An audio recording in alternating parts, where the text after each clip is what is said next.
es ecuación, en tanto que hay una incógnita, al menos una incógnita. Y bueno, en este caso, esa incógnita es una función, no es un número, es una función. Y, y bueno, es diferencial, se llama diferencial, porque en esa ecuación está involucrada al menos una de las derivadas de esa incógnita, de esa función incógnita que necesitamos encontrar.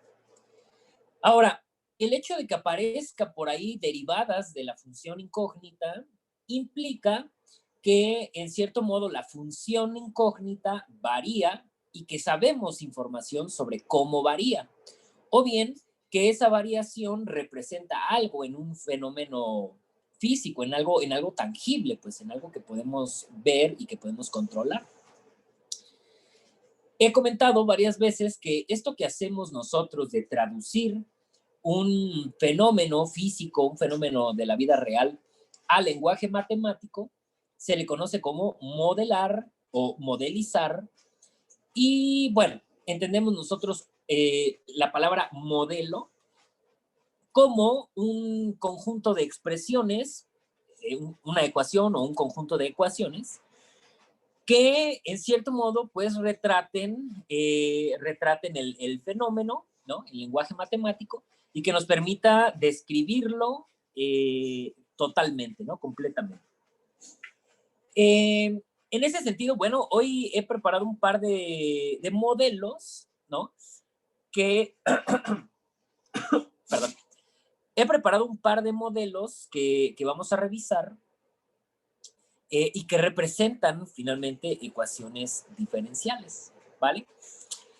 Bueno, entonces aquí a modo de introducción es justamente lo que decía, las ecuaciones diferenciales lineales, y ojo, aquí ya estoy introduciendo una clase de ecuaciones diferenciales. Ustedes recordarán que, bueno, en su curso de álgebra lineal, que ya acreditaron, hay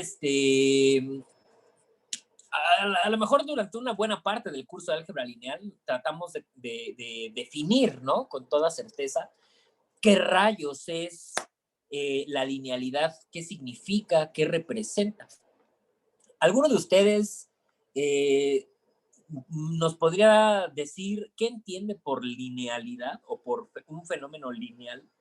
O sea, ¿a qué nos referimos cuando hablamos de algo lineal? ¿Quién se anima? A mí se me viene a la mente de que sigue una sola dirección. Que sigue una sola dirección. Ok, Josué, gracias. ¿Alguien más? ¿Alguna otra idea? ¿No? La palabra lineal la han escuchado muchas veces. ¿Qué se les ocurre que sea la linealidad? Se me ocurre también que podría ser continua. Que podría ser continua, ok, muy bien, Rocío. ¿Alguien más? No. Bueno, miren, lo voy a poner en términos muy simples. O sea, a lo mejor lo que dice Josué o lo que dice Rocío tiene que ver, pero no es como la característica esencial, más bien son como consecuencias, digamos, una función lineal es continua, pero no todas las funciones continuas son lineales. Y bueno, entiendo un poco lo que dice Josué como por ejemplo, que una recta, ¿no? Que es una recta que normalmente es como equivalente a una línea, ¿no? Una línea recta que sigue una sola dirección. Las líneas, bueno, las rectas son monótonas, es decir, son crecientes siempre, decrecientes siempre, o constantes, ¿no? Horizontales siempre. Pero bueno, yo lo pondría en estos términos, a ver qué les parece.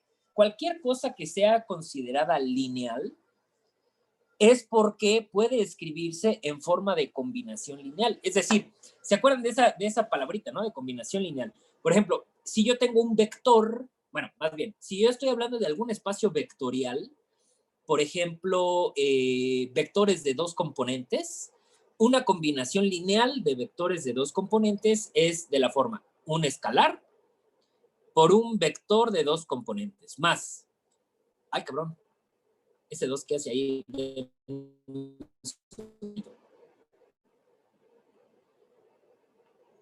Ay, Aguántame.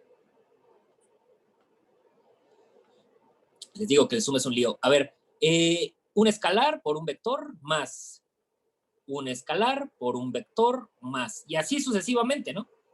Hasta el último escalar por el último vector. Si tenemos vectores de dos componentes, esta cosa es una combinación lineal. Si los vectores no son de vectores de R2, sino, por ejemplo, matrices, esto es una combinación lineal de matrices.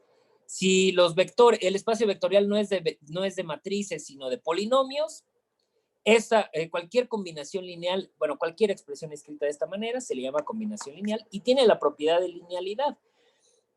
Es decir, de que seguramente ustedes también recordarán esta definición de, ¿cómo se llama esta? De transformación lineal, que es una función que si ustedes le aplican a una pareja de vectores,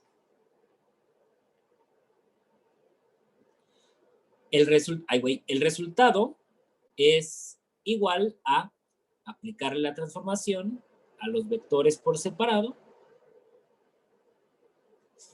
y que si se le aplican a un escalar por un vector, el resultado es lo mismo que aplicarle la transformación al vector y multiplicarla por el escalar. Estas propiedades definen lo que significa linealidad, ¿no? Piénsalo, por ejemplo, si le aplican la función 3x a una suma de números, es lo mismo que aplicarle la función 3x a cada número por separado y después sumarlo. No es lo mismo que aplicarle la función x cuadrada, por ejemplo. O sea, a más b al cuadrado no es lo mismo que a cuadrada más b cuadrada. Pero a más b por 3 sí es lo mismo que 3 por a más 3 por b. ¿Sale? Son las características de esto que llamamos nosotros linealidad, ¿sí?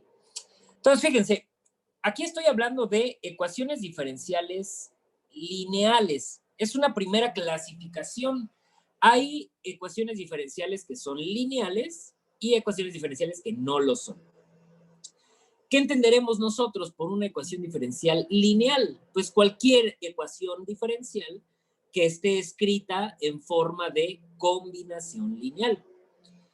En este caso, los vectores de los que hablamos, obviamente no son matrices, no son vectores de dos componentes, serían funciones y sus derivadas, ¿no? De modo que, por ejemplo, piénsenlo, si tengo la función f, la función f' y la función fb', una combinación lineal sería, por ejemplo, escalar por vector f más escalar por vector f' más escalar por vector fb'. Y si esta expresión yo la igualo, por ejemplo, con 0, esto es una ecuación. Porque aquí la función f no puede ser cualquier función. Tiene que ser una función muy específica, de modo que al sustituirla aquí, aquí, acá, y hagamos las cuentas, efectivamente me dé 0. ¿Vale? Entonces, por ejemplo, aquí la función f podría ser, no sé, a lo mejor una función constante, o a lo mejor una función exponencial, ¿no? O sea, todo va a depender aquí. Pero bueno, esto es una ecuación diferencial. De entrada, es una ecuación porque la función f no puede ser cualquier función, tiene que ser una específica que la satisfaga. Es diferencial porque aparecen las derivadas de la función f, bueno, la primera y la segunda. Y es lineal porque tiene forma de combinación lineal. Escalar por vector más escalar por vector y así sucesivamente. ¿Vale? Muy bien. Ahora entonces, las ecuaciones diferenciales lineales aparecen muy frecuentemente en algunos modelos que representan fenómenos físicos. Yo aquí hablo de un par de ellos. El fenómeno de la caída libre y el fenómeno de un sistema masa-resorte. Los sistemas masa-resorte son, pues digo, son sistemas de, vamos, cualquier cosa que tenga amortiguadores. involucra sistemas masa resorte. Por ejemplo, vamos, el ejemplo más simple de un sistema masa resorte es, qué sé yo, imagínense que tienen colgado del techo un resorte y del extremo libre le cuelgan un peso, ¿no? Como una báscula de la Comer, hagan de cuenta, ¿no? Algo así, es un sistema masa resorte. La suspensión del auto que ustedes manejen es un sistema masa resorte, hay un conjunto de amortiguadores conectados entre sí, evidentemente hay un peso sobre esos amortiguadores, ¿no? Pues todo el coche, y ese sistema, ¿no? Bajo ciertos esfuerzos, pues se mueve de arriba hacia abajo, de un lado hacia el otro, ¿no? Oscila, etcétera, etcétera. Así como el sistema masa resorte y la caída libre, hay otros fenómenos que también son lineales, como por ejemplo circuitos eléctricos, llenado de tanques, vamos, hay un montón de situaciones, pues, un montón de situaciones que pueden representarse por medio de una ecuación que tiene esta característica de linealidad. Vamos a revisar un par de ejemplos, a ver si se va entendiendo esta idea de qué rayos significa modelar. Miren, empezamos con este fenómeno de caída libre, ¿sale?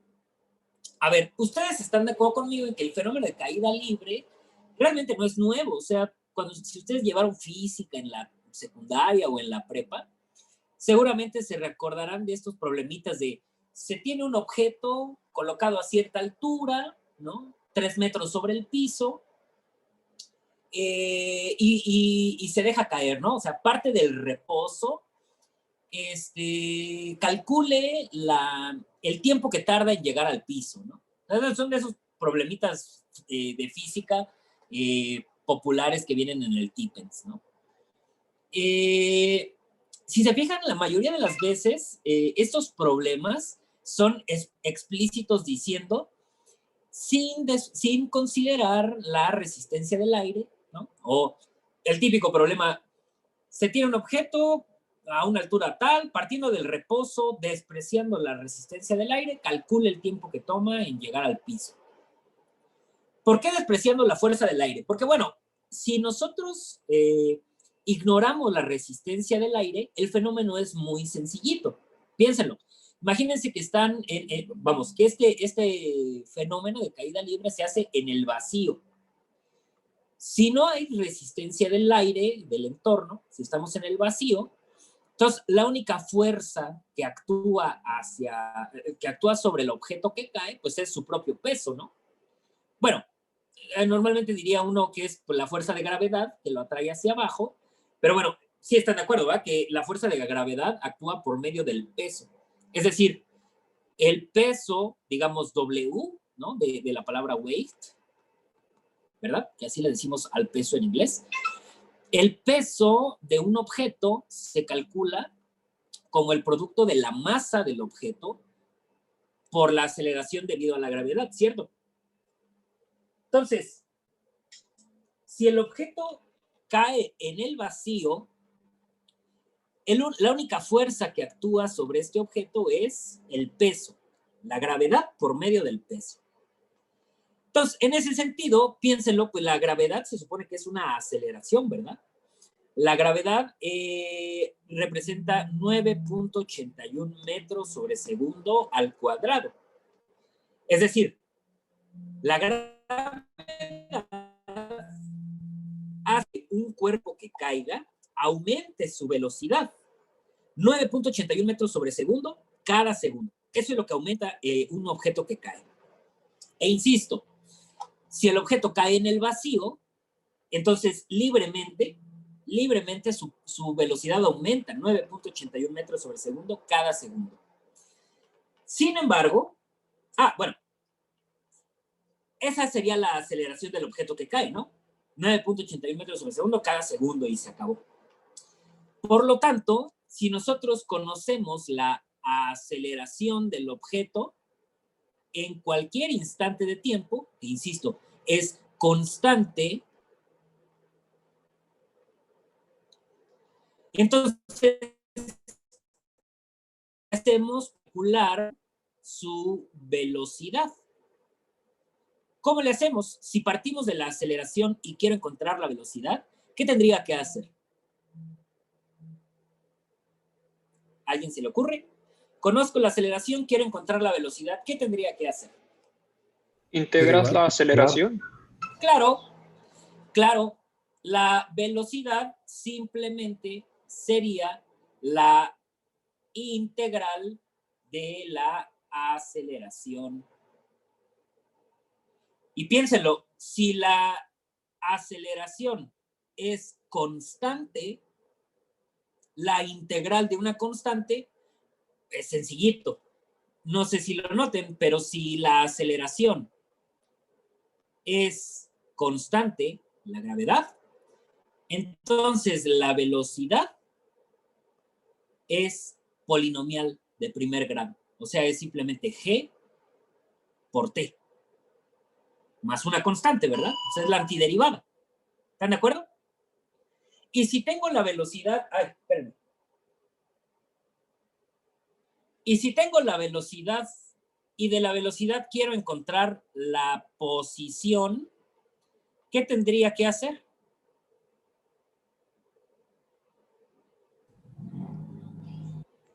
¿Volver a integrar? Claro, lo mismo. Si tengo la velocidad y quiero encontrar la posición, pues tengo que volver a antiderivar.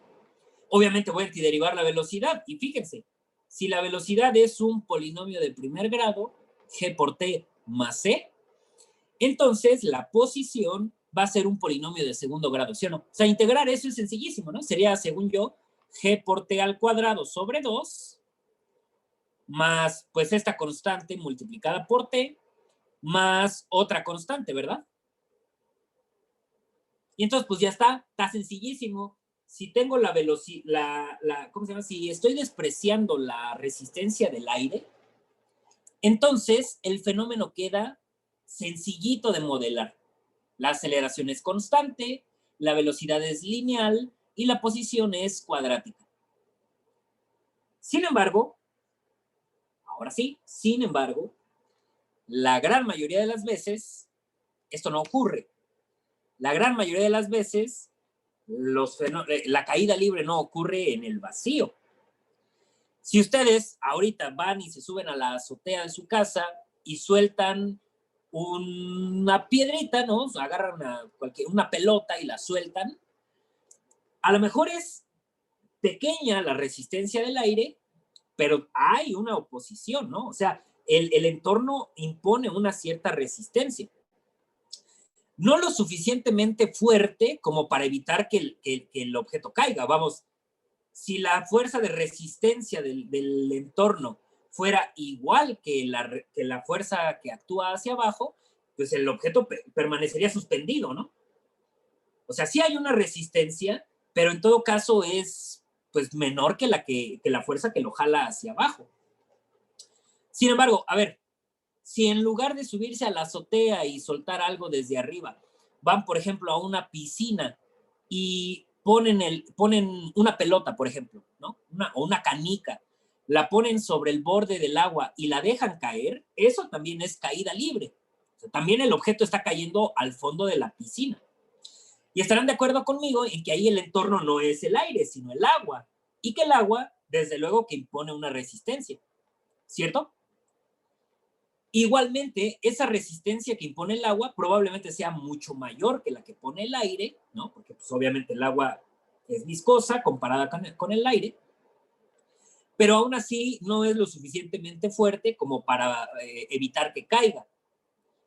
Claro, si agarran una pelota de tales condiciones, a lo mejor la pelota flota, bueno, pero suponiendo que es una piedrita o algo que efectivamente cae, igualmente el entorno impone una resistencia. Bueno, entonces, considerando la resistencia del entorno, el fenómeno ya no es tan simple, fenómeno en el vacío. Miren, piénsenlo. Nosotros sabemos que la segunda ley de Newton, a ver, denme un segundito.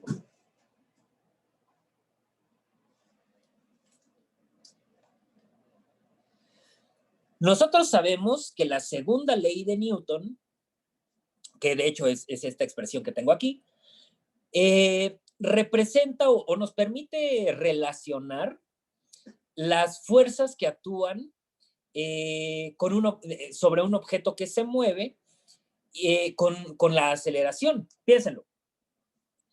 Cuando un objeto se mueve, es decir, cuando un objeto cambia su posición, está implicada una velocidad. O sea, la única forma en que la velocidad sea cero es que el objeto esté inmóvil. Si un objeto se mueve, de inmediato hay velocidad. Recuerden que la velocidad mide qué tanto cambia la posición, ¿no? Entonces, si un objeto se mueve, hay velocidad. Y si hay velocidad, hay aceleración. Si la velocidad es constante, la aceleración es cero. Si la velocidad no es constante, la aceleración no es igual a cero. La aceleración cambia. Piensen que la aceleración al mismo tiempo es también un ritmo de cambio. Mide qué tanto cambia la velocidad conforme pasa el tiempo. Entonces, insisto, cualquier objeto que se mueva implica que hay un cambio en la posición, es decir, que hay una velocidad y que hay una aceleración. Y la segunda ley de Newton, como ya decía, es la que nos permite relacionar ese cambio en la velocidad con las fuerzas que actúan sobre el objeto. Entonces, a ver, si estamos hablando del caso sencillo de la caída, entonces el movimiento se hace en una sola dirección, ¿no? De arriba hacia abajo, digamos, sobre una sola dimensión, ¿sí? Sobre un solo eje, por así decirlo. De arriba hacia abajo. Vale. Ahora, ¿cuáles son las fuerzas que actúan sobre el objeto que cae? De entrada, pues la aceleración de la gravedad, ¿no? O sea, el peso del objeto hace que el objeto caiga, lo jala hacia abajo, digamos, ¿verdad? Y si además de eso consideramos, ¿cómo se llama esta? La resistencia del entorno, ya sea el agua, ya sea el aire, o, vamos, el entorno, esa resistencia del aire obviamente se opone al movimiento, es decir, actúa en sentido contrario. Entonces, miren, pongámonos de acuerdo en el marco de referencia. Se supone que estamos hablando de caída. Entonces, si hablamos de caída, estemos de acuerdo en esto, que la dirección positiva sea hacia abajo y que la dirección negativa sea hacia arriba. ¿Sale? Vale, entonces, ojo.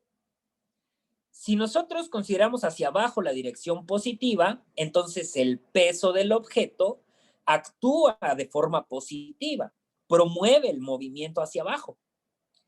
Mientras que la resistencia del aire o del agua, bueno, la resistencia del entorno se opone al movimiento, entonces es una fuerza, digamos, negativa, ¿no? O bueno, al menos que actúa en sentido negativo del movimiento. ¿Estamos de acuerdo?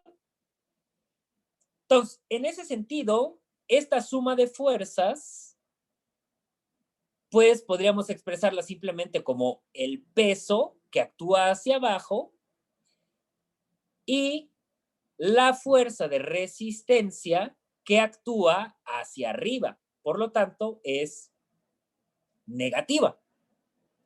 ¿Tiene sentido? Justo eso es lo que tengo aquí, miren. Esta suma de fuerzas que actúan sobre el objeto que se mueve es esta expresión de aquí. mg es el peso del objeto, ¿verdad? Aquí es clarísimo que la gravedad está moviendo, bueno, más bien, que la gravedad está actuando sobre el objeto por medio de su peso. Y he representado con la letra R de T, ¿cómo se llama? La resistencia del entorno. Fíjense bien, R de T es negativa porque se opone al movimiento y además el hecho de que yo escriba R de T nos hace suponer que esa resistencia del entorno es variable, es decir, que esa resistencia del entorno cambia conforme va cayendo el objeto, ¿no? A ver, piénsenlo. Si ustedes, por ejemplo... Profe, ¿qué ¿podría estará bien? dejar A ver, pasar a mi compañero? perdón, no te escuché. Ah, que si podría dejar pasar a mi compañero. Dame un segundo. Gracias. Sí, Un segundito. Ah, ok, ya está.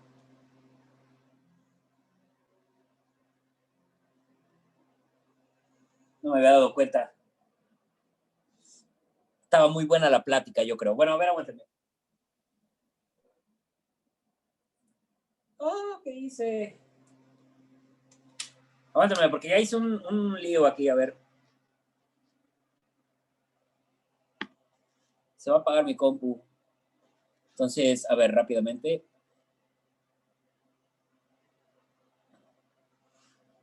Shite. Bueno, ¿ya pasó el compañero? Sí, ¿verdad? ¿Ya entró? Sí.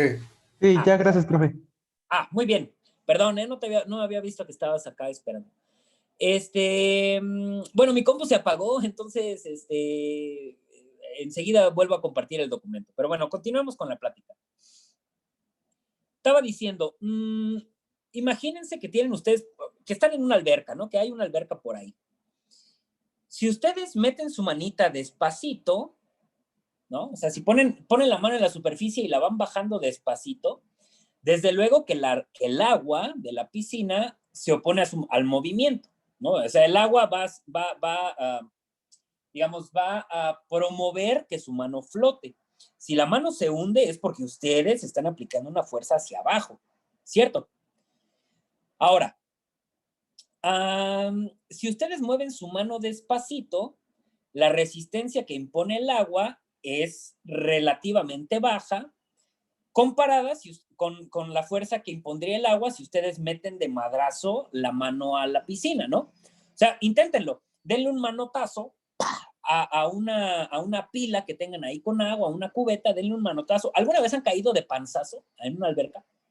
Seguro, ¿no? Seguro. O sea, bueno, inténtenlo un día, ¿no? Tírense de panzazo a ver qué se siente. Seguramente es por el bien de la ciencia, ¿eh? Es como los que dicen que son los líquidos no newtonianos, profe, como la maicena o esas cosas. Sí, bueno, esos fluidos no newtonianos tienen la propiedad de que la resistencia que imponen al objeto que se mueve dentro de ellos es mucho mayor que un líquido, un fluido no newtoniano, como el agua, por ejemplo. Pero, o sea, en ambos casos, ya sea como este ejemplo que ponen de la maicena o el agua tal cual, lo que quiero decir es que la resistencia que impone el entorno, sea agua, sea aire, sea un líquido no newtoniano, es proporcional a la velocidad. A ver, se me ocurre otro ejemplo. Piensen ustedes que van en el coche, ¿no? Y si nunca lo han intentado, háganlo con cuidado, saquen su manita por la ventana. Si ustedes van a 10 kilómetros, 20 kilómetros por hora, sacan su manita por la ventana y bueno, obvio, el aire impone una resistencia al movimiento, ¿no?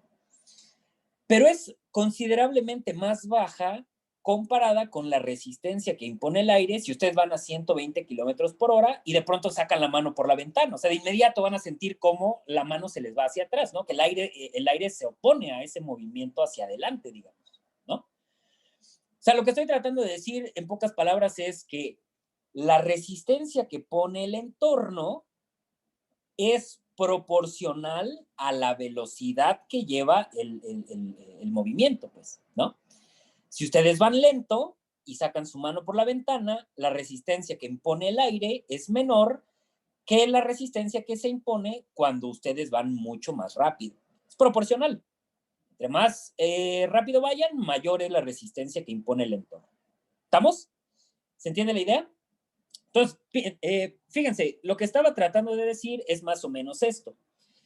Si se supone que la suma de fuerzas, según la ley de Newton, es igual a la masa del objeto, que es constante, por la aceleración que desarrolla durante el movimiento, piénsenlo. Esta suma de fuerzas, ya lo hemos dicho, es el peso del objeto que actúa en dirección positiva, hacia abajo, menos una resistencia que impone el entorno, y digo que es menos porque se opone al movimiento, y esta resistencia cambia. Porque si el objeto va cayendo, conforme va cayendo, va aumentando su velocidad. Y entre más rápido vaya, más grande es la resistencia del entorno. ¿Me explicó? Vale, entonces, bueno, y del otro lado seguimos teniendo lo mismo, ¿no? Todo es, esta resta que puse aquí en rojo es proporcional. Esta M juega como constante de proporcionalidad, porque vamos, es constante la masa. Es proporcional a la aceleración del objeto que se está moviendo. Piénsenlo más aún, fíjense, si están de acuerdo conmigo en todo esto que hemos dicho de que la resistencia es proporcional a la velocidad que desarrolla el objeto, entonces podríamos decir que el peso, que según ya lo hemos dicho es la masa por la gravedad, menos la resistencia, que es proporcional a la velocidad, bueno, pues digamos, metamos ahí una constante de proporcionalidad por la velocidad, ¿sí, no? Esta función R, la resistencia del entorno, si decimos que es proporcional a la velocidad, entonces estamos diciendo esto. Es la velocidad multiplicada por alguna constante de proporcionalidad. ¿Me explico? ¿Tiene sentido? Y esta expresión es igual, es proporcional, digamos, todo eso, esa resta es proporcional a la aceleración del objeto. ¿Sale? Fíjense entonces, estamos hablando del fenómeno de caída libre y las observaciones que hemos hecho sobre ese fenómeno nos han permitido encontrar una expresión que representa ese fenómeno, ¿sí? Directamente lo tomamos de la segunda ley de Newton, que insisto, pues es la ley física que relaciona las fuerzas que actúan del objeto, perdón, que actúan sobre el objeto con la aceleración, con el cambio de su velocidad. Y esta segunda ley de Newton, escrito de forma tal que involucra las variables de este fenómeno, pues nos da esta expresión que tenemos aquí. mg menos kv igual a m por a. Ahora, ojo, esto todavía lo podemos ajustar un poco más. Vean, voy a reescribir esta expresión aquí arriba. mg menos k por v igual a m por a. Si se fijan, todo lo que tenemos acá lo conocemos o lo podríamos conocer. O sea, no son cosas aleatorias. Es la masa del objeto que cae, es la gravedad que es constante. Acá tenemos de nuevo la masa. Tenemos la velocidad y la aceleración del objeto. En todo caso, si hubiera algo que desconocemos, quizá sería el valor de K. Pero bueno, pues eso va a depender de varias cosas, ¿no? O sea, por ejemplo, si lo que sueltan, lo que dejan caer en caída libre, valga la redundancia, es una hoja de papel, ese valor de K seguramente va a ser distinto a que si dejan caer a una persona, ¿no? O sea, porque caen de forma distinta y la resistencia del entorno, pues depende de eso, ¿no? ¿Más o menos? ¿Se entiende la idea? Vale. Ahora, el paso que nos falta es tratar de expresar esto en términos de una sola incógnita, porque si se fijan aquí, lo único que hemos dicho es que pues el objeto cae y obviamente desarrolla una velocidad, obviamente desarrolla una aceleración, obviamente cambia su posición. ¿Qué nos interesa saber? Pues nos interesaría saber todo, o sea, conocer la función A, ¿no? Que nos diga la aceleración del objeto que cae en cualquier instante de tiempo. Nos gustaría conocer V, la función que nos dice la velocidad del objeto que cae en cualquier instante de tiempo. Y a lo mejor en esta expresión no aparece, pero desde luego que nos interesaría conocer S, ¿verdad? La función que nos diga la posición del objeto que cae en cualquier instante de tiempo. Teniendo esas tres cosas, A, V y S, ya lo hicimos, ya conocemos a la perfección todo el movimiento. Sabemos dónde se encuentra el objeto, qué tan rápido cae y qué tanto va acelerando. Es toda la información que necesitamos.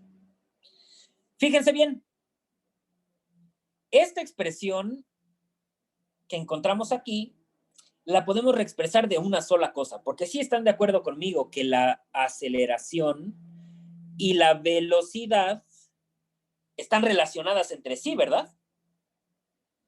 Es más, sabemos que si yo derivo la velocidad, justamente lo que obtengo es la aceleración, ¿verdad?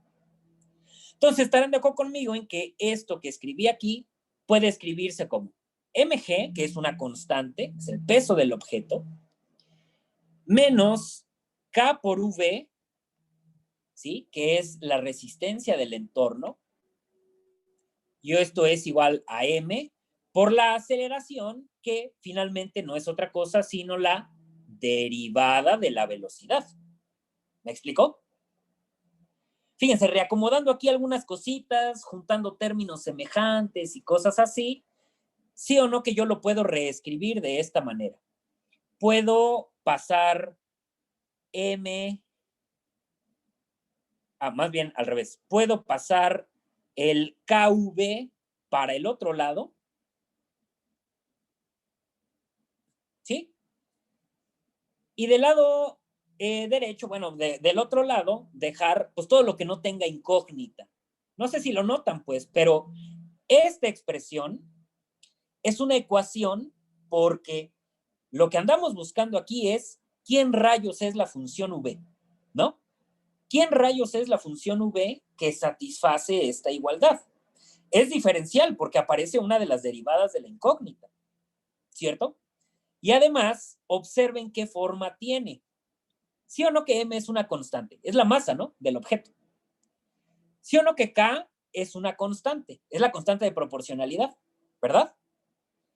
¿Notan entonces que el lado izquierdo es una combinación lineal? Escalar por vector más escalar por vector. Es una combinación lineal, donde los vectores no son matrices, no son vectores de dos componentes, son funciones, ¿vale? Y es una ecuación, insisto, porque la función v, bueno, es una incógnita, pues aquí lo que queremos encontrar resolviendo esta cosa es quién es la función v. ¿Más o menos? ¿Tiene sentido? Vale, perfecto. No sé si ustedes recuerdan esto. Aquí le voy a poner pausita a esta. Oigan, ¿seguimos grabando? A ver, aguántenme, porque se apagó mi compu. Sí, seguimos grabando, ok. ¿Qué está? Ah, sí. Voy a poner una pausita en esta parte. No sé si alguno de ustedes recuerda la definición de escalar que se dio en álgebra lineal. ¿Alguno de ustedes la recuerda? ¿O a qué les suena? ¿En qué piensan cuando escuchan la palabra escalar?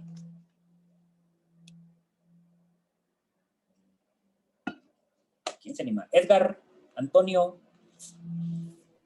¿Escalar? ¿Qué? ¿Cuál es la pregunta? Sí, ¿cuál es la definición de escalar? O sea, cuando escuchas la palabra escalar, ¿en qué piensas tú? ¿En un número cualquiera? En un número cualquiera, correcto. Esmeralda, ¿tú qué opinas?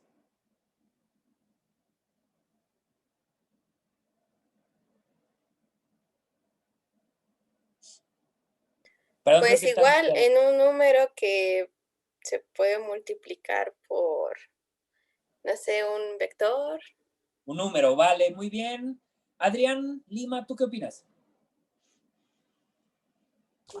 Igual considero que podría ser un número cualquiera. Un número. Bueno, les pregunto, ¿a ustedes tres o a cualquiera otro que quiera responder? ¿El número escalar tiene que ser a fuerza real? No necesariamente. ¿Perdón? Según yo, no necesariamente. O sea, ¿como de qué otro tipo de escalar podría tener? O sea, si no necesariamente tiene que ser real, ¿de qué otro tipo podría ser el escalar?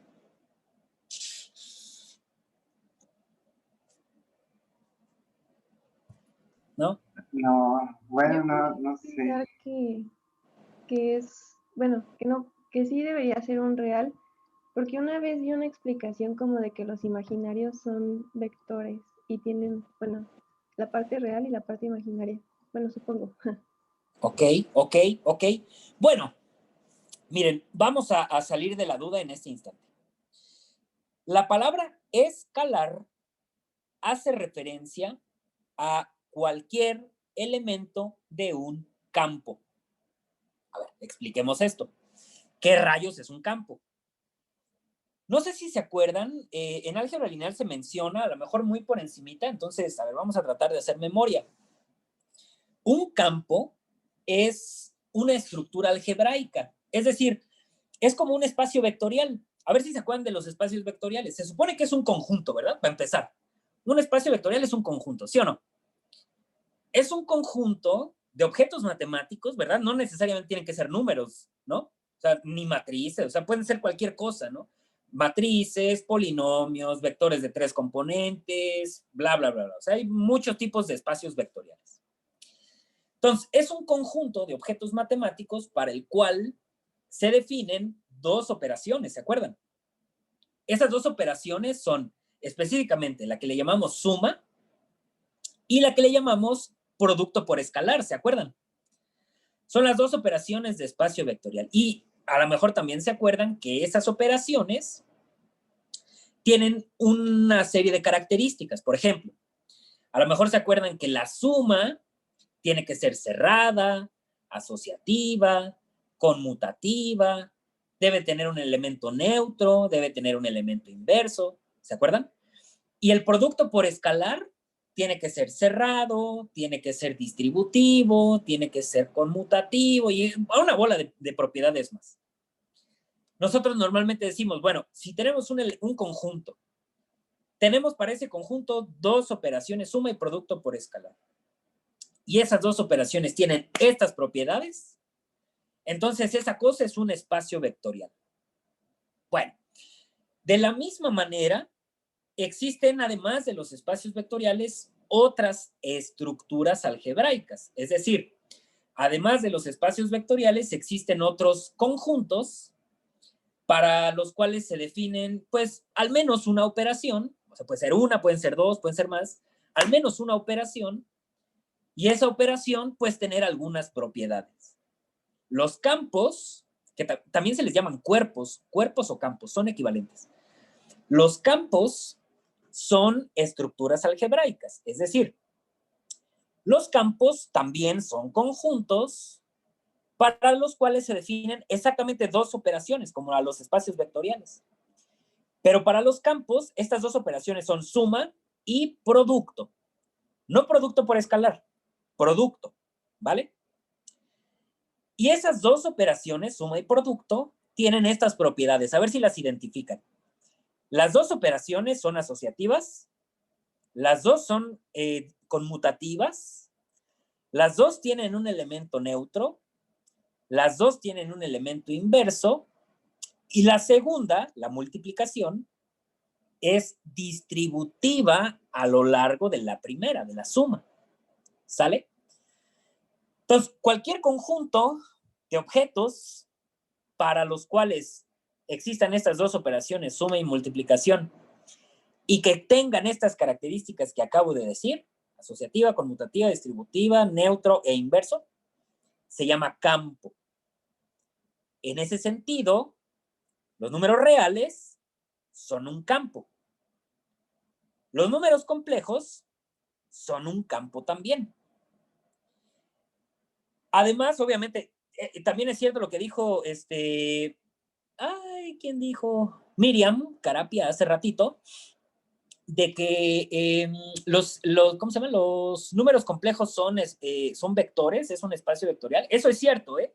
O sea, el conjunto de números reales, el conjunto de números complejos, tienen la forma de un espacio vectorial, pero también tienen la forma de un campo. ¿Sale? O sea, son las dos cosas a la vez y no hay ningún problema. Entonces, un escalar es cualquier elemento de un campo. Es decir, pueden haber escalares reales, pueden haber escalares complejos o incluso pueden haber escalares que no necesariamente sean números, ¿vale? Si un escalar es cualquier elemento de un campo, yo puedo trabajar con el campo de números reales, puedo trabajar con el campo de números complejos, puedo trabajar con el campo, por ejemplo, ¿cómo se llaman estos? Las funciones racionales. ¿Sí se acuerdan de las funciones racionales? Son las funciones que son cocientes de polinomios, tipo x cuadrada más 4 sobre x cúbica menos 3, por ejemplo, ¿no? Eso es una función racional. Las funciones racionales son un campo también. Con ellas nunca, con este tipo de escalares no trabajamos en álgebra lineal normalmente porque, pues, digo, casi siempre trabajamos con escalares reales. Pero bueno, sépanlo, en este curso tenemos que quedarnos con esta definición más amplia de escalar. Lo voy a decir una última vez. Un escalar es cualquier elemento de un campo. Depende del campo con el que estemos trabajando, tendremos escalares reales, si trabajamos con el campo de números reales, tendremos escalares complejos, o podremos incluso tener escalares que sean funciones. ¿Estamos? Vale. En este caso, esta expresión que tenemos aquí señalada en la pantallita es una expresión que es una combinación lineal con escalares reales. ¿Estamos de acuerdo? Bueno, hasta aquí. No sé si ya los perdí en alguna parte, si vamos bien, si estoy diciendo puras cosas muy básicas. ¿Qué opinan? ¿Alguna pregunta? ¿Alguna inquietud? ¿Hasta aquí? ¿Vamos bien? Irán, Mercado, Miguel Arreola, ¿todo bien? Ok. Déjenme compartir de nuevo mi documento, aguante.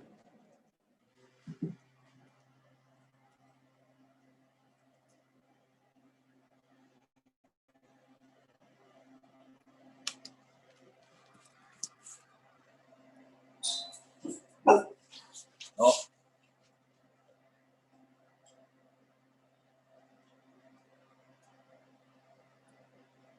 Un segundito, un segundito. Enseguida comparto la pantalla.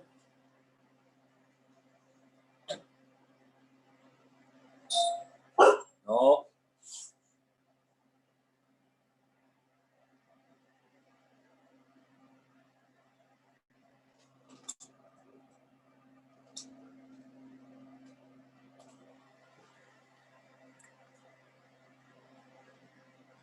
Bueno, voy a pausar aquí la grabación en lo que se carga el Zoom y todo esto.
Bueno, acá estamos.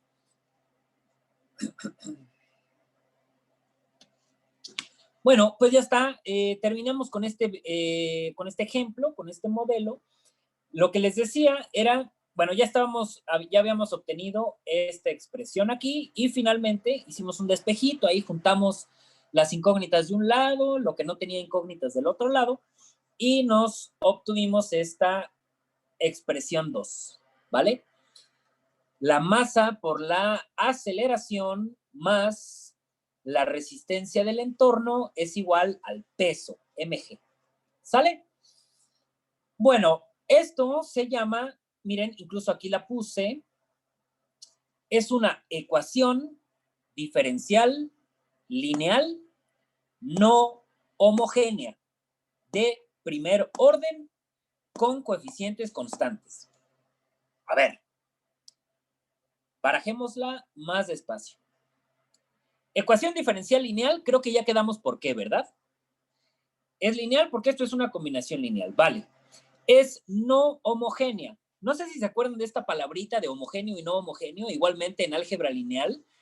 Cuando nosotros tenemos una ecuación o un sistema de ecuaciones homogéneo, significa que todas y cada una de las ecuaciones están igualadas con 0. ¿Sale? Ecuación homogénea es una bola de cosas de un lado de la igualdad y del otro lado 0 a fuerzas. ¿Sale? Es no homogénea, obviamente, cuando del otro lado del signo igual hay cualquier otra cosa que no sea 0. ¿Estamos de acuerdo? Entonces, vale, esta expresión 2, ya lo decía, es una ecuación diferencial lineal, es no homogénea. Y vean, le llamamos orden de la ecuación al orden máximo de las derivadas que aparecen. En este caso, pues la derivada de mayor orden es la primera derivada.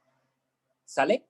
Entonces, en este caso, esta es una ecuación de primer orden. Debido a eso, la derivada de mayor orden es la primera derivada.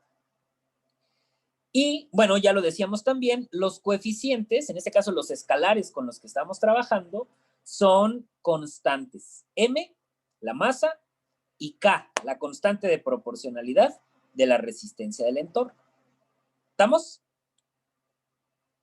Fíjense, ahorita no nos interesa tanto resolverla, ya eso lo veremos en su momento, pero supongamos que resolvemos esta ecuación diferencial. Si se fijan, y lo he dicho ya varias veces, aquí la incógnita es la velocidad. Entonces, si resolvemos esta ecuación, lo que obtenemos es la función v, la función velocidad. Y de ahí, pues ya es un ejercicio de cálculo sencillito el resolver todo el modelo. O sea, resolvemos la ecuación diferencial y obtenemos la velocidad, y para encontrar las otras expresiones que ya, digamos, terminan de resolver todo el modelo, pues basta con antiderivar la velocidad para encontrar la posición y en derivar la velocidad para encontrar la aceleración. Y listo. ¿Sale? Entonces, parte importante de la solución de este modelo consiste en resolver la ecuación diferencial. No se limita a eso, o sea, después de haber resuelto la ecuación diferencial hay que hacer un par de cositas más, pero bueno, la ecuación diferencial es la que representa al fenómeno de la caída libre y resolverla implica resolver, aunque sea parcialmente, ese fenómeno, bueno, más bien ese modelo. ¿Vale? ¿Qué opinan? ¿Alguna pregunta? ¿Queda claro? Bueno, no solamente hay ecuaciones diferenciales lineales de primer orden, hay ecuaciones de segundo orden, de tercer orden, de orden superior. ¿Qué representan estas ecuaciones diferenciales? Pues bueno, por ejemplo, ahorita vamos a mostrar una de segundo orden. Vamos a ver qué representa esa cosa. Y también, desde luego, hay ecuaciones diferenciales con coeficientes variables, ¿vale? En este caso, pues este fenómeno es muy claro, los coeficientes son constantes por el significado que tienen, ¿no? Aquí uno de los coeficientes es la masa, que evidentemente es constante, y el otro, de hecho, su nombre lo indica, es una constante de proporcionalidad. ¿Qué tan fácil o qué tan difícil es resolver una ecuación de este tipo? Pues va a depender de muchas cosas. Va a depender de si es de primer orden, de si es de segundo orden, de si sus coeficientes son constantes o variables, de si son homogéneas o no homogéneas, de si son lineales o no lineales. Todas esas características juegan un papel importante en la solución, en cómo los vamos a solucionar. Creo que, bueno, por lo menos podríamos imaginarnos que las ecuaciones diferenciales con coeficientes constantes son más sencillas de resolver que las que tienen coeficientes variables. Que las ecuaciones homogéneas son más sencillas de resolver que las no homogéneas. Que las de primer orden son más sencillas de resolver que las de segundo orden, y estas a su vez más sencillas que las de tercero, y así sucesivamente. ¿Sale? Entonces, bueno, vamos aquí a revisar este siguiente. Se me hace que. A ver, aguántenme. Ok. Un segundito, por favor. Voy a compartir de nuevo.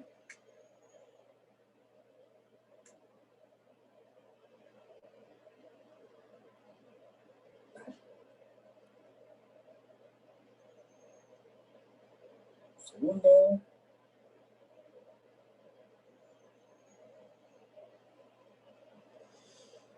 Bueno, ahora, otro modelo interesante que también se plantea por medio de una ecuación diferencial lineal es el fenómeno del sistema masa-resorte. ¿Sale? Ya les decía yo hace ratito, un sistema masa-resorte pues es cualquier sistemita. El más simple, que es de hecho el que vamos a revisar nosotros, es el caso de un resorte fijo por un extremo y del otro extremo con algo colgando de él, ¿no? Bueno, aquí este resorte yo lo puse horizontal, pero bueno, imagínense que está colgado, ¿no? Que está colgado del techo y que del otro extremo colgamos ahí una masa, cualquier cosa que tenga cierta masa, ¿no? Entonces, estarán de acuerdo conmigo en que si le cuelgo un objeto del extremo libre al resorte, el resorte se va a estirar un poquito, ¿no? O sea, vamos, piénsenlo, por ejemplo, si fuera una báscula de la Comer, ¿no? La báscula de la Comer tiene, pues eso es un resorte, evidentemente, y tiene una longitud natural, ¿no? Que es la longitud del resorte, pues, con la báscula vacía. Entonces, si llegan ustedes y le colocan una sandía ahí al resorte, quiero decir a la báscula, la sandía jala hacia abajo al resorte, ¿cierto? Y le provoca lo que nosotros conocemos como elongación. Se oye horrible la palabra, pero bueno, así se llama. Elongación es digamos, la longitud que estira un resorte cuando le colocamos un cierto peso. Piénsenlo. Dos cositas. La primera es que cuando yo le cuelgo algo al resorte por el extremo libre, el objeto que le cuelgo tira de él hacia abajo, pero a su vez el resorte aplica una fuerza que se conoce como fuerza de restitución, ¿verdad? O sea, si el resorte no aplicara una fuerza hacia arriba, entonces el resorte se deja ir, ¿no? O sea, se vence pues el resorte, si no aplicara una fuerza hacia arriba. En cambio, de hecho, si ustedes le cuelgan pues una sandía ahí a la báscula, la báscula se estira tantito, pero no se va hasta el piso. No se termina de estirar por completo el resorte, se estira poquito y hay una fuerza de restitución que actúa hacia arriba. La segunda cosa que quería decir es que una vez que el resorte se elonga, ¿no? Una vez que el resorte se estira poquito, después de que le colgamos un objeto, llega a una posición de equilibrio, ¿cierto? O sea, porque piénsenlo, tienen la báscula ahí, le cuelgan la sandía, y no es como que la báscula empiece a oscilar o a moverse. Le cuelgan la sandía, la báscula se elonga, tira hacia abajo y después permanece en equilibrio, ¿cierto? Oscila, todo este sistema, digamos, la báscula oscila, si llega alguien y ya con la sandía colgada, jala el plato hacia abajo y lo suelta. Entonces sí, empieza a ir hacia arriba y luego hacia abajo, hacia arriba, hacia abajo y así. ¿Cierto? Bueno, este fenómeno lo podemos representar también por medio de una ecuación diferencial. A ver, un segundito. Quiero ver cuánto tiempo me queda. Sí, me queda tiempo. Fíjense. Vamos a suponer, pues, que tenemos un resorte. Ese resorte tiene una longitud natural. En este fenómeno juegan dos leyes de la física que son muy sencillitas de comprender. La primera, evidentemente, es la ley de Hooke, ¿no? No sé si la recuerdan, esta ley de Hooke es también de esas leyes sencillonas que se revisan en la prepa. La ley de Hooke es esta que está aquí.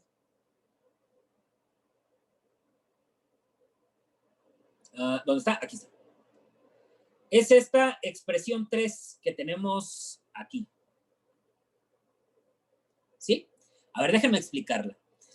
La ley de Hooke dice que si ustedes tienen un resorte como este, cada resorte tiene su propia constante. De hecho, así se le llama, constante de resorte. Es decir, cada resorte que se fabrica tiene una cierta rigidez, ¿cierto? O sea, evidentemente el resorte de una báscula de la Comer no es igual de rígido que el resorte de un amortiguador de auto, ¿no? O de camión. Entonces, cada resorte tiene su, digamos, su coeficiente de rigidez, que es justamente ese valorcito de K que tenemos ahí. ¿Sale? Y lo que la ley de Hooke dice es que la fuerza de restitución del resorte, es decir, la fuerza que ejerce el resorte sobre un objeto cuando se lo colgamos al resorte, pues, la fuerza que actúa en sentido contrario, es proporcional a la elongación. Aquí la letra S es la elongación. Miren, aquí tienen el dibujito. Tienen un resorte con una cierta constante de rigidez, el valor de K, que insisto, es propio de cada resorte, y con una cierta longitud natural, ¿no? La longitud del resorte cuando lo compraron. Ahora, si ustedes le aplican una fuerza al resorte, van a obligarlo a que se estire, a que se elongue. Aquí, este pedacito, ese pedacito que aquí se representa con X menos X0, es la elongación precisamente, ¿sí? Es qué tanto se estiró con respecto de su posición inicial una vez que nosotros le aplicamos una fuerza. Y lo que dice la ley de Hooke es que esa fuerza que ejerce el resorte en sentido contrario es proporcional a su elongación, ¿vale? Piénsenlo, si ustedes, por ejemplo, están agarrando una liga, aquí la tienen pegadita a su cara, una liga, y le piden a su hermanillo que agarre el otro extremo de la liga y la estire, ¿qué les daría más miedo? ¿Que la estirara 2 metros o que la estirara 2 centímetros? ¿Sí lo notan?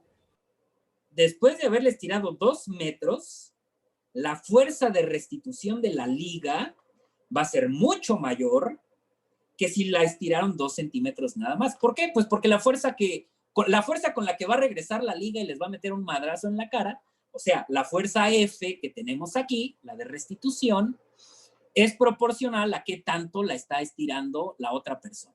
Entonces, 2 metros, estirada una liga teniéndola aquí y 2 metros estirada hacia el otro lado, les va a meter un madrazo en la cara que, bueno, varios newtons de fuerza, ¿verdad? Muy bien. Entonces, esa es la primera fuerza que actúa aquí en este fenómeno, ¿no? Obviamente, la otra de las fuerzas, vamos, pues si tengo colgado el resorte del techo y le cuelgo por el extremo libre un objeto, hay dos fuerzas. La primera, la más obvia, es la fuerza que ejerce el objeto hacia abajo, el peso del objeto. Y la otra, pues es esta fuerza de restitución de la que he estado hablando todo este tiempo. ¿Verdad? Vale, muy bien. Ahora, insisto, si tienen el resorte y llega alguien y le cuelga una masa, el resorte se estira, se elonga un poquito, pero queda en su posición de equilibrio, o sea, simplemente un poco más estirado que lo natural, pero no se mueve, o sea, simplemente le colgamos el objeto, se estira y queda en posición de equilibrio. Pero ahora piensen que llega alguien y jala el objeto hacia abajo y lo suelta. Entonces, ahora sí hay un movimiento. Aquí ya no está el resorte y todo el sistema, mejor dicho, no está en equilibrio.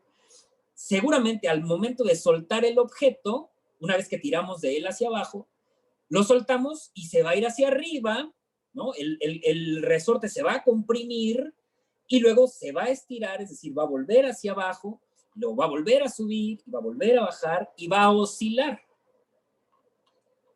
Si lo hacemos en el vacío, es decir, si no consideramos la resistencia del entorno, entonces el sistema va a oscilar permanentemente, ¿sí o no?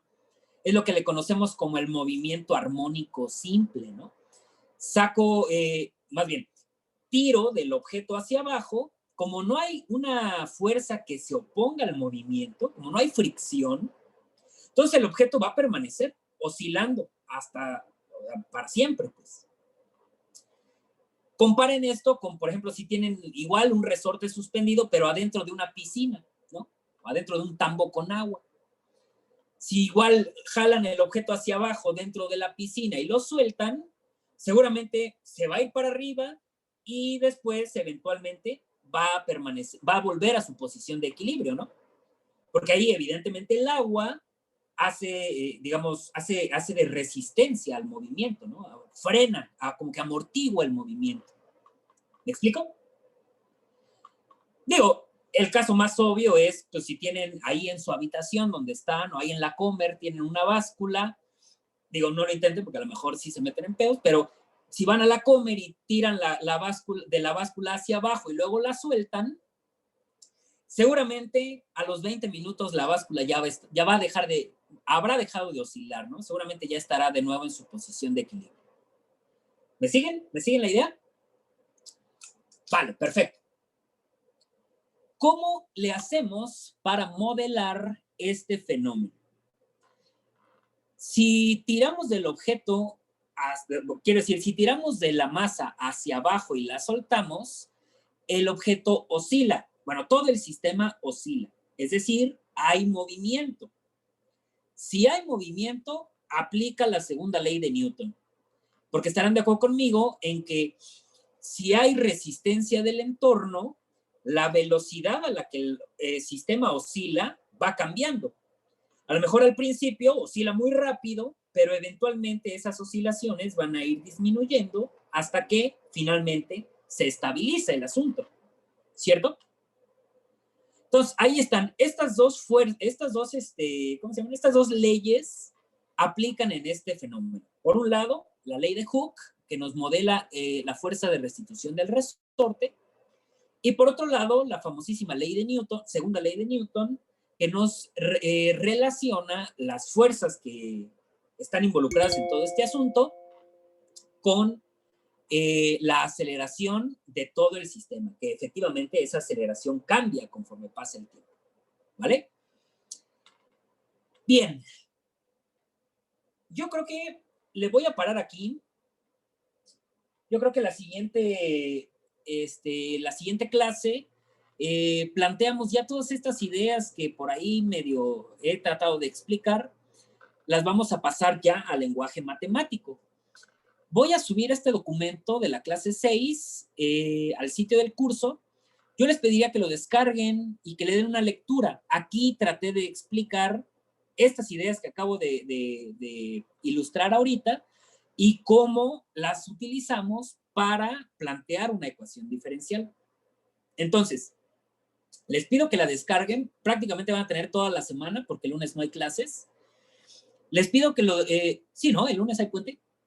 Porque es primero de... ¿A poco hay puente? ¿Febrero? Sí, profe. Parece ser. ¿Hay puente? Sí, Qué no sabían. bueno. Bueno, pues acabo de darles una alegría, me da gusto. Gracias. El próximo Agradecido lunes con hay el de clase. arriba. Ah, exacto, pero el de más arriba. Entonces, les pido por favor que lo descarguen, le den una lectura y traten de señalar las cositas que no les quede claras. O sea, son cuatro páginas. Traten de leerlo a conciencia y